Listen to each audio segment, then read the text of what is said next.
bienvenue dans une nouvelle vidéo et bienvenue dans un nouveau vlog. Aujourd'hui nous sommes samedi 22, si je ne me trompe pas, avril.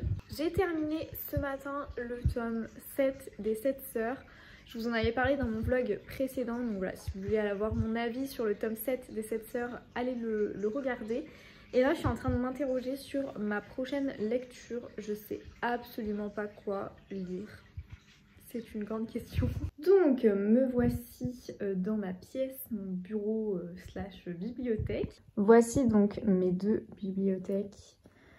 Le tome 7 qui est ici, que j'ai terminé. Je suis toujours d'ailleurs dans mon écoute de Je revenais des autres de Melissa d'Acosta. J'aime beaucoup, alors j'ai pas mis le marque-page, il n'est pas à la bonne page. Mais je pense que voilà, je vais le terminer en tout cas très bientôt. Et il faut d'ailleurs que je fasse ma photo Insta. Ce serait plutôt pas mal. Donc celui-là je l'ai fini avec le marque-page que je vais ranger, hop, d'Adelcha. Et je ne sais pas quoi lire. J'ai celui-ci que je pense que je vais lire très rapidement. Ouais, je vais lire assez rapidement. Je vous en avais parlé, je crois, dans mon précédent vlog. C'est un livre que je dois lire dans le cadre d'une masse critique Babelio. C'est très très fortement inspiré des Bridgerton. On est un peu sur du copier-coller version young adulte, pardon. Donc ça, oui, c'est sûr, je vais le lire. Mais après, j'aimerais bien trouver un petit roman sympa à lire. J'ai reçu pas plus tard qu'hier les deux Charleston qui sont ici. Ça aussi c'est une réception. D'ailleurs, j'aimerais vous faire un concours pour vous faire gagner déjà ce rondin de bois de Melissa, donc senteur de livres, plus celui-ci, le manoir aux roses, parce que je l'ai déjà lu, donc voilà, je ne me vois pas le garder. Et je vais faire un concours, je pense, bientôt sur Insta avec le manoir aux roses plus ça. Si ça vous intéresse, voilà, très bientôt, je ne sais pas quand, mais très bientôt. Faut que je me décide voilà, de quand, etc. Alors ici, on a donc tous mes thrillers polars. Donc tout ça. C'est ma bibliothèque à lire, entre guillemets. C'est même plus une palle. Et donc là, on a tous mes polars thrillers. Ouais, j'avais tout regroupé là, les rondins de bois pour la photo. Et je ne sais pas quoi. Honnêtement, là, comme ça, ce qui me fait vachement envie, c'est La petite fille sous la neige. Sarek aussi, celui-là, il me fait vachement envie. L'île de Yule. Ce qui me fait envie aussi, celui-là, Les trois épouses de Blake Nelson, il a l'air trop bien. La clé du sang, il a l'air trop bien, mais c'est peut-être un peu... c'est plus pour genre Halloween ou des choses comme ça. Voilà, après j'avoue que j'ai pas trop envie d'un polar thriller en fait maintenant, je pense. Et puis bon, je viens de terminer un Lucinda Riley, donc ouais, je sais pas trop. Après, ce qui me tente bien ici, un Agnès Martin-Lugan, pourquoi pas. Je m'étais noté, je crois, dans mon planning Entre mes mains, le bonheur sauf au film, mais je pense que je le dirai pas tout de suite. Qu'est-ce qui me tente bien ici? Lucinda Riley, bah, je viens d'en lire un, donc on ne voit pas trop l'intérêt de le mettre. Celui-là, là, Le réseau Jane, il me tente énormément, je viens de le recevoir, j'ai trop envie de le commencer. Après là, ce qui me tente beaucoup, c'est America. Vraiment beaucoup. Le tome 2, pourquoi pas, des Dames de Marlowe.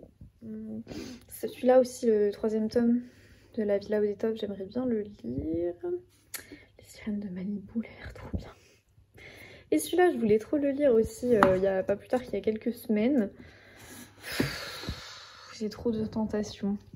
C'est un peu difficile. Et là, Les Oubliés du dimanche, qui me tentent trop. Ça, mais ça, je pense que ça va être plus pour l'été. Celui-là, il me tentait bien aussi, Les Actes. J'ai le tome 2 également, qui est chez mes parents d'ailleurs. Le bal des folles, pourquoi pas. Bon, ça y est, du coup j'ai sélectionné le livre que je vais lire. Même si c'est vrai que j'ai pas mal d'envie, lecture et tout en ce moment. Je suis jurée dans le cadre du Grand Prix des lecteurs Pocket 2023, donc je me suis dit que j'allais absolument avancer dans mes lectures et donc j'ai choisi Ce qu'elle a laissé derrière elle de Hélène Marie Wiseman. qui est je pense relativement épais parce que malgré le fait que voilà, en apparence il paraît court, je pense que le récit est assez dense, etc. Note de l'autrice, il fait quand même 476 pages, donc voilà, je sélectionne celui-ci. Et on est sur une double temporalité, on est à la fois à New York en 1929 et on suit Clara qui a 18 ans. Elle est prise en étau entre ses parents autoritaires et son amour pour un jeune immigrant italien. Furieux qu'elle ait rejeté un mariage arrangé, son père l'envoie dans un asile pour malades nerveux. On est en même temps donc en 1995, dans l'asile de Willard qui a donc bien vieilli. Par un dimanche brumeux, la jeune Isabelle en découvre les arbres torturés, les murs décrépits. Les arbres torturés? Bon, je sais pas si c'est très français, les arbres torturés, c'est plutôt les âmes. Non, je sais pas. Bon. Elle-même hantée par son passé, celle que tout le monde surnomme Izzy ne tarde pas à dénicher dans les décombres une malle à l'abandon et le journal intime qu'elle contient. Ouais, pourquoi pas. La thématique me tentait bien. Bon, voilà, je vous l'ai dit, il faut absolument que j'avance aussi, surtout dans mes lectures pour le prix. Donc je me le suis sélectionnée et j'avoue qu'en ce moment j'ai plus trop envie, enfin un peu moins là depuis Lucinda Riley, j'ai moins envie de thriller polar. Nous allons tenter ça. Je vais tenter ça plutôt. Et le dernier roman de l'autrice, celui-ci me tente beaucoup. On est pendant la Seconde Guerre mondiale. Il n'y a pas trop le courage d'une jeune Allemande plongée dans les tourments de la Seconde Guerre mondiale, du côté allemand. Donc ouais, celui-là vraiment le tout dernier, il a l'air chouette également. Et l'autrice, j'avais lu... Est-ce que je l'ai là? Je sais plus. La vie qu'on m'a choisie, je crois que c'est ça. Attendez. Ce que j'en ai fait, soit je l'ai vendu, soit je sais pas du tout ce que j'en ai fait. J'avais lu du coup La vie qu'on m'a choisie et ça avait été une bonne lecture. Maintenant je trouvais qu'il y avait quelques longueurs, donc j'avoue que j'appréhende un petit peu les longueurs avec celui-ci. Mais il y a de très bons retours quand même sur celui-ci, donc voilà. Et après ça, je ne sais pas, Les Davenport je pense, je le lis celui-ci. En tout cas, je pense que je vais d'abord lire celui-ci et ensuite je lirai celui-ci. Et après, je ne sais pas, ce sera la grande question. Donc voilà, je vous retrouve plus tard pour vous faire un update lecture.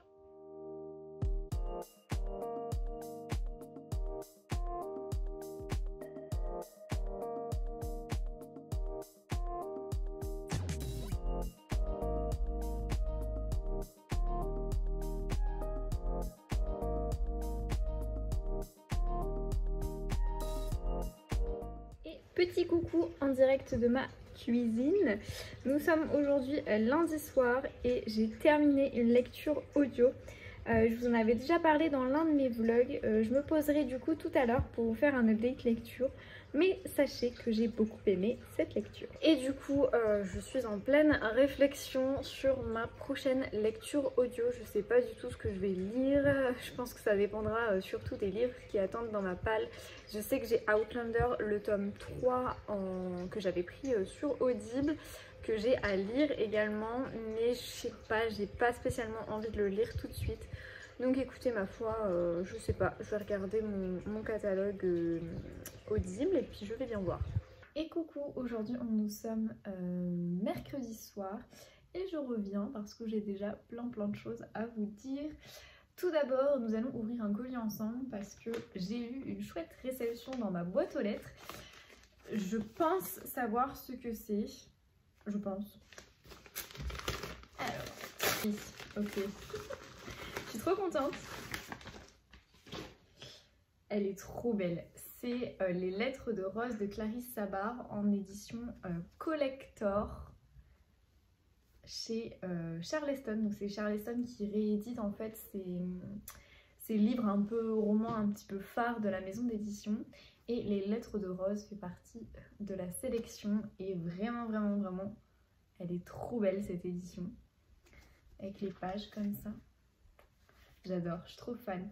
En plus, je voulais le lire, donc écoutez, ma foi, ça tombe plutôt bien. Ensuite, Lola qui a été adoptée à l'âge de 3 mois. Près de 30 ans plus tard, elle travaille dans le salon de thé de ses parents en attendant de réaliser son rêve de devenir libraire. Sa vie bascule lorsqu'elle apprend que sa grand-mère biologique, qui vient de décéder, lui a légué une maison dans le petit village d'Aubéry. Grâce aux lettres et aux objets qu'elle découvre dans cette demeure, Lola se plonge dans les mystères qui entourent ses origines. Ça a l'air plutôt chouette. Je voulais le lire, ouais, il était dans ma wishlist, ça fait un petit moment qu'il était dans ma wishlist et il avait l'air assez sympa. Il me semble que c'est l'un des premiers romans de l'autrice et voilà, la thématique m'intéressait plutôt bien. Donc vraiment je suis trop contente de cette réception. Je me souvenais plus du tout que je l'avais demandé, donc écoutez, ma foi, ça tombe plutôt bien. Je suis ravie de pouvoir donc l'avoir dans cette édition là. Merci les éditions Charleston. Je vais vous faire un petit update lecture assez succinct. J'ai donc commencé Ce qu'elle a laissé derrière elle de Hélène Marie Wiseman. J'ai commencé, j'ai lu 136 pages sur environ 400 et des patates, et clairement j'aime beaucoup. Je trouve que je m'attendais pas du tout à ça. La plume est vraiment hyper fluide, c'est hyper agréable je trouve cette lecture. Je m'attendais plus à une lecture un peu avec une certaine lenteur en fait dans le récit, quelques longueurs. On est quand même sur un roman historique qui a une double temporalité, disons. On est à la fois en 95 où on suit une jeune adolescente avec un passé assez difficile. Sa famille d'accueil va être liée à... il y a un hôpital psychiatrique qui est laissé à l'abandon depuis des années et des années, et sa mère d'accueil, il me semble, fait partie d'un musée, et elle veut exposer en fait tout ce qu'ils vont trouver dans cet hôpital psychiatrique.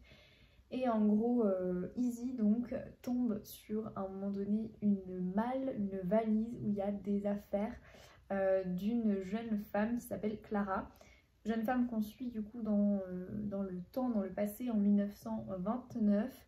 Jeune femme qui est tombée amoureuse d'un immigrant italien, et évidemment sa famille refuse cette union et la condamne, l'envoie dans un asile, donc le fameux asile, tout simplement juste parce qu'elle a dit, elle s'est opposée en fait à la volonté de ses parents.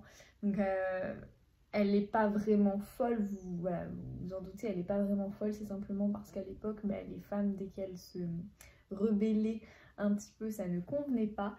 J'aime beaucoup parce qu'en fait, j'ai lu le précédent roman de l'autrice, c'est La vie qu'on m'a choisie, et j'avais pas apprécié la plume, justement, je la trouvais un petit peu lourde, et je trouvais qu'il y avait quelques lenteurs, et je suis vraiment agréablement surprise de ce roman et du fait que finalement ça se lit plutôt bien, c'est assez fluide.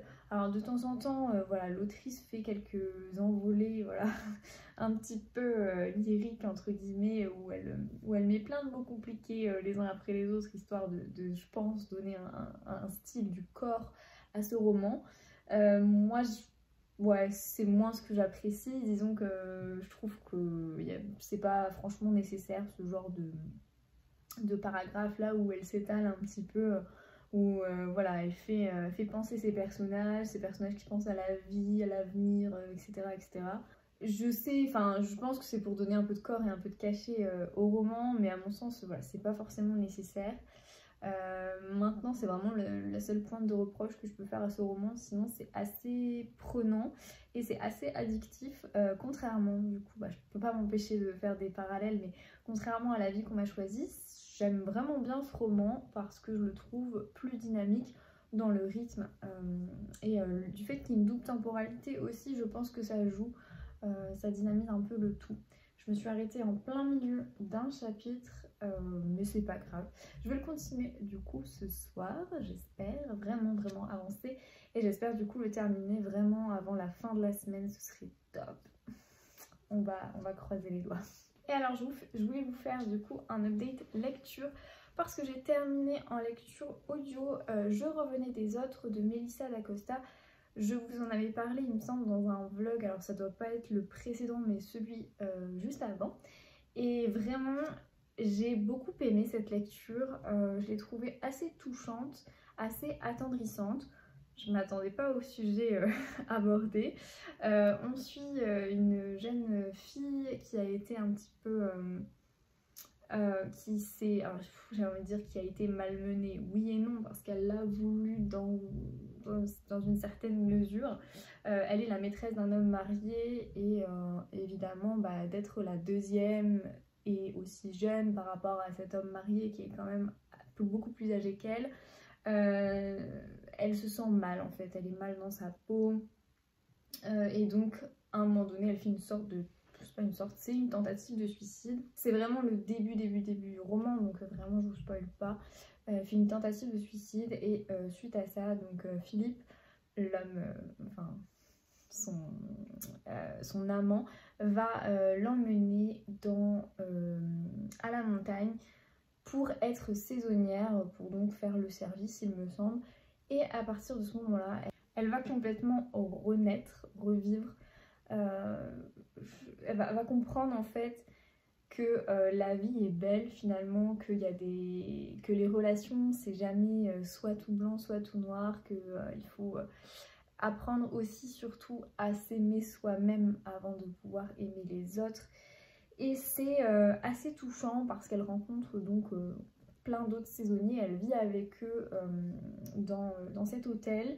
Ils sont tous aussi touchants les uns que les autres, aussi attendrissants. Voilà. C'est les deux mots vraiment qui me viennent à l'esprit quand je pense à ce roman. Et on est vraiment centré sur les relations entre eux, sur les pensées, c'est sûr, de l'héroïne, parce que clairement, voilà, forcément il y a un personnage principal, je pense, dans tous les romans, donc on est centré sur ses pensées à elle, mais on est aussi, donc Ambre, elle s'appelle Ambre, et on est aussi centré sur les pensées des autres saisonniers, donc ça qui je trouve est assez intéressant. Et même s'il est relativement long, franchement il est hyper agréable. Alors je m'attendais pas du tout à avoir une certaine noirceur dans les sujets abordés, je trouve, hein. Voilà, c'est mon premier Melissa d'Acosta, donc peut-être que ça joue, mais je trouve qu'il y a une certaine noirceur dans les sujets abordés et bon, j'ai plutôt apprécié voilà, avoir à ne pas avoir ce point de vue vraiment très manichéen que dans certains romans il est possible de rencontrer. Et donc je peux pas trop vous dire les sujets abordés parce que je pense que ça vous spoilerait trop, mais on est quand même relativement centré donc sur les relations humaines, les relations amoureuses, les relations d'amitié et un tout petit peu je pense quand même, il faut l'aborder, de sexualité. Voilà. Voilà au niveau des sujets. Maintenant vraiment c'était hyper agréable comme lecture, je suis vraiment contente de cette découverte. Et je tiens vraiment à préciser aussi, il y a trop de vraiment hein, depuis le début là, de ces séquences, c'est infernal. Je tiens à préciser aussi que l'audio est assez agréable. Si vous voulez voilà, l'écouter en audio, moi j'ai beaucoup aimé l'audio. Donc voilà, je vous conseille vraiment la version audio. Bon, moi je l'avais acheté en papier et oui, je l'ai pris aussi en audio. Tout va bien.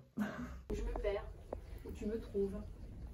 Je devrais écrire, mais je garde secret à cet endroit où tu as posé ta main, la chaleur de nos corps, le poids de nos silences et le battement de la nuit. Dans cette urgence à se toucher, dans cette hâte à se brûler, dans le séisme de ta peau, sur la mienne je lis la folie de nos désespoirs, glissant, mouillé sur le miroir, où s'écorchent, s'agrippent et s'accrochent nos mains et nos corps, chaque fragment de poussière du temps qu'on a déjà perdu. Je ne t'ai pas reconnu, car tu n'avais les traits d'aucun autre. Je ne t'ai pas ouvert la porte, car ton pied faisait fondre la neige. Je ne t'ai pas appelé, car je mordais un foulard de soie. Mais j'ai trouvé à la plissure de tes yeux, aux veines sous ta peau, un chemin, une carte, un réseau animé qui m'ont amené à déchiffrer les lignes, à lire les empreintes, à traduire les mots, de ta solitude à conquérir, de tout ton monde à découvrir.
je vous reprends, nous sommes aujourd'hui mercredi matin, d'où ma petite voix je pense. Je vous reprends assez rapidement parce que je dois m'en aller travailler. Je sais pas pourquoi aujourd'hui je suis en avance, ça ne m'arrive jamais, mais bon écoutez, je me suis dit que j'allais en profiter pour vous prendre. Pour récapituler, donc ce week-end nous sommes allés chez des amis dans la région de Nantes. C'était hyper chouette ce petit week-end, vraiment ça a fait trop du bien de prendre l'air, de retrouver les copains forcément, mais même d'être dépaysée totalement. Je connaissais déjà un petit peu la région, mais c'est vrai que je sais pas, ça m'a fait un grand bien, j'en avais besoin je pense tout simplement. Et j'ai terminé donc Ce qu'elle a laissé derrière elle de Hélène Marie Wiseman si je me trompe pas. Je vous mets la couverture ici parce qu'en fait mon livre est en bas et il y a quelqu'un qui dort. J'ai pas envie de le... Voilà, mon chéri dort donc j'ai pas envie de le déranger. Il est vraiment, ce roman est incroyable. J'ai énormément de mal à poser les mots dessus. C'est un coup de cœur, clairement. On suit du coup, si je vous récapitule, mais je pense que je vous l'avais fait dans les séquences précédentes, on suit du coup dans le passé Clara qui va vouloir épouser l'homme qu'elle a donc choisi, qu'elle a rencontré au cours d'une soirée. Mais son père n'est pas du tout d'accord avec ça et donc il va l'enfermer à l'asile. Il va prétendre qu'elle est donc complètement folle et se débarrasser d'elle, en gros c'est à peu près ça. Son destin est clairement tragique, franchement il y a énormément de choses, le destin de Clara est juste incroyable mais clairement extrêmement tragique, très difficile. Parce qu'au début donc elle va être envoyée dans un premier asile de fous, mais où elle est quand même relativement bien traitée. Et ensuite, sous prétexte que ses parents n'ont plus d'argent, elle va être envoyée à Willard, qui est un asile cette fois-ci beaucoup plus difficile, en manque de moyens, où les patients en fait sont juste torturés. C'est vraiment affreux tout ce qui peut s'y passer. Et donc on la suit, Clara, dans le passé, donc il y a une alternance passé-présent. Et on s'attache énormément à elle parce qu'elle vit des choses horribles en étant complètement, en ayant toute sa tête. Elle est absolument pas folle et donc mais même pour les personnes, même pour les patients étant fous, c'est juste horrible ce qui s'y passe. Donc voilà, âme sensible, s'abstenir sur ce roman, vraiment parce que il y a énormément de choses qui sont décrites avec une précision presque chirurgicale, j'ai envie de dire, même si je sais pas si le mot est très bien choisi, mais vraiment c'est décrit scène par scène, détail par détail, tout est décrit en long, en large, en travers, et tous les sévices corporels etc. qu'elle a pu subir, que peuvent subir d'autres patients à Willard. Et c'est horrible, clairement c'est horrible.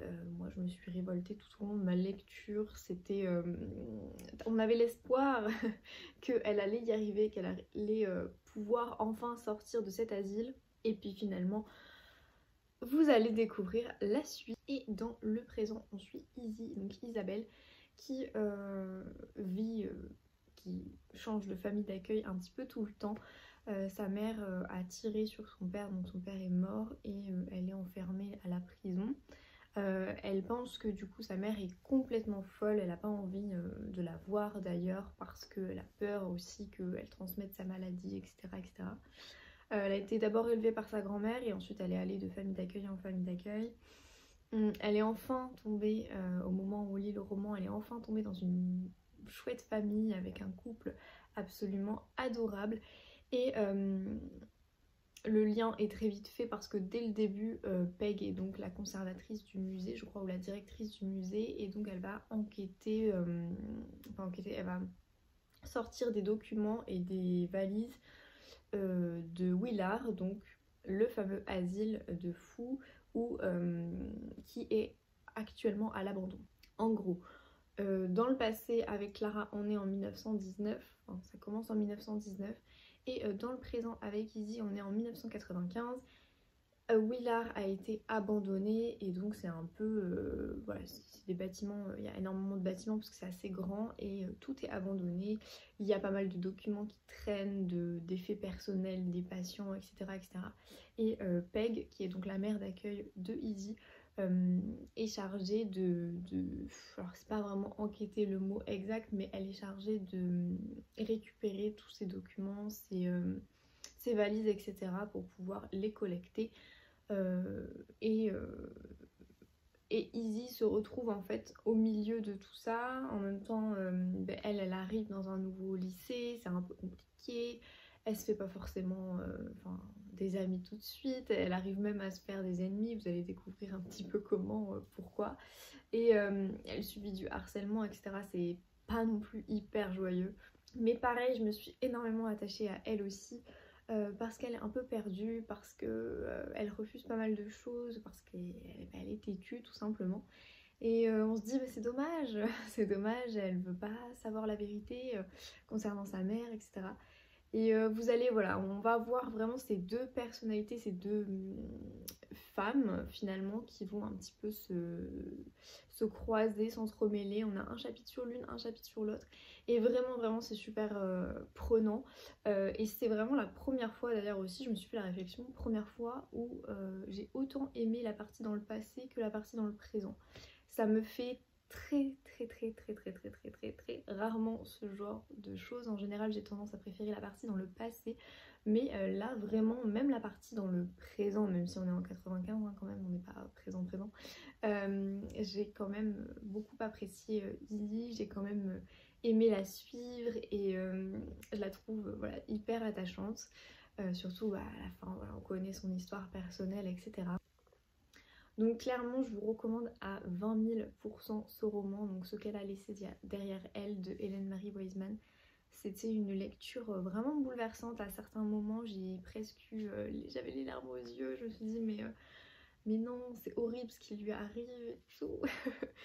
Donc vraiment excellente lecture, c'était incroyable.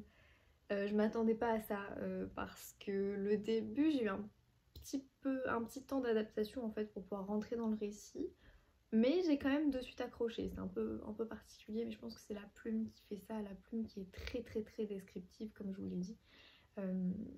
Et j'avais peur qu'il y ait certaines longueurs en fait, mais non ça passe. Mais bon, je pense que pour certaines personnes la plume alourdit peut-être encore plus le récit, déjà qu'il est très lourd vous voyez ce que je veux dire, mais très vraiment coup de cœur, c'était fou quoi, c'était une lecture incroyable. En fait tout au long du récit on est révolté, les personnages sont touchants, sont attendrissants, on n'a qu'une envie, c'est je sais pas, c'est de les prendre dans nos bras, de les serrer, de dire ça va bien se passer, ça va bien se passer. Mais c'est affreux, enfin franchement voilà, encore une fois, âme sensible, s'abstenir. Si vous n'aimez pas tout ça là, les asiles d'aliénés, etc. Franchement ne lisez pas ce roman parce que il est assez dur quand même. Donc voilà pour mon avis sur ce qu'elle a laissé derrière elle. Ça va me marquer, je pense que c'est une lecture, j'ai du mal un peu à la digérer. Ça va vraiment me marquer. Et coucou, on se retrouve, nous sommes aujourd'hui jeudi soir, je viens tout juste de rentrer du travail et je vous reprends parce que j'ai j'ai 2 colis à ouvrir, 2 colis que j'ai reçus. Il y en a un, je m'attendais, l'autre pas trop, mais à voir du coup ce que c'est. Je vais d'abord ouvrir celui-ci qui est celui des éditions Pocket. Je pense que c'est du coup la suite de la sélection parce que je suis jurée pour le Grand Prix des lecteurs Pocket. À chaque fois je vous le rabâche, j'en suis désolée. Je sais pas du tout lequel ça peut être. Ok, Béni soit le père de Rosa Ventrella.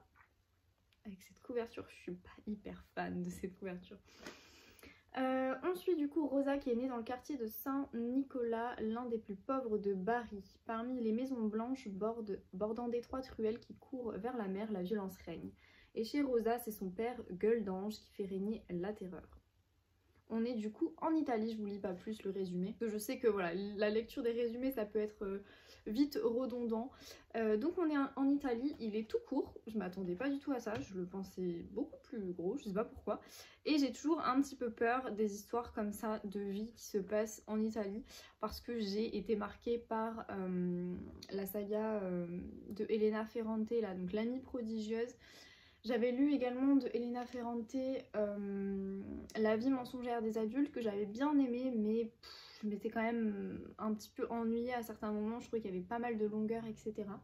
Et également l'amie prodigieuse, j'ai abandonné le premier tome, clairement j'ai pas du tout accroché, c'était beaucoup trop lent et je sais pas, j'ai pas accroché avec sa plume en fait, et j'ai l'impression que de toute manière Elena Ferrante, soit on adore soit on déteste. Donc je vous avoue j'ai un petit peu peur de celui-ci, mais bon, à voir. Merci du coup aux éditions Pocket, et il nous en reste 2 à recevoir de la sélection. Et alors l'autre colis, je suis trop contente parce que je l'ai préouvert du coup en attendant, je pense qu'il vient des éditions Charleston. C'est un gros colis comme ça, un peu moins gros que celui que j'ai eu la dernière fois, donc je pense qu'il y a... Pardon. J'ai eu un chat dans la gorge. Je pense qu'il n'y a qu'un seul roman parce qu'ils sont quand même assez épais les romans Charleston. Donc du coup nous allons ouvrir ensemble. Ah ok.